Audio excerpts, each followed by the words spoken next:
भव्य महल में राजा विक्रम सिंह अपने सिंहासन पर बैठे हैं, जो चमकते सोने, चांदी और हीरों के पहाड़ों से घिरा हुआ है। उसका रेशमी चोगा चमकता है, जो उसके अथाह धन का प्रमाण है।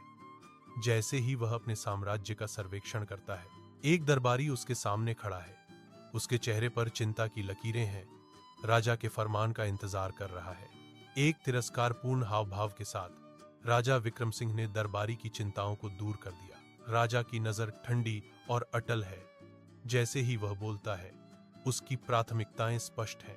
पहले मेरे खजाने की चिंता करो, लोगों की नहीं। वह आदेश देता है। उसकी आवाज पूर्ण शक्ति के साथ गूंजती है। तेज धूप में एक गांव फैला हुआ है। उसकी सूखी धरती और मिट्टी के घर दुख का एक स्पष्ट प्रमाण है। फटे कपड़ों में ग्रामीण खेतों में अथक परिश्रम करते हैं। उनके शरीर अथक श्रम से झुके हुए हैं। एक माँ अपने भूखे बच्चे को गोद में लिए हुए है। उसकी आवाज दिलासा देने वाली एक कोमल, हताश फुसफुसाहट है। एक वृद्ध किसान अपने खाली, कठोर हाथों को निहारता है। उसके चेहरे पर उसकी व्यर्थता का बोझ गहराई से अंकित है।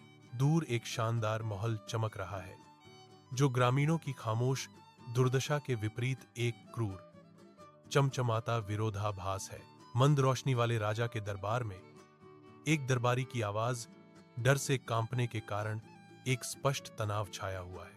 वह राजा विक्रम सिंह के सामने झुककर जनता की बढ़ती कठिनाइयों के बारे में बोलने की हिम्मत करता है। राजा विक्रम सिंह का चेहरा क्रोध और चिड़चिड़ापन से भरा है। उनका धैर्य स्पष्ट रूप से समाप्त हो चुका है।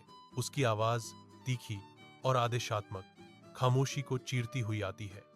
बहुत हुआ, यह लगातार रोना धोना। अन्य दरबारी जमे हुए खड़े हैं।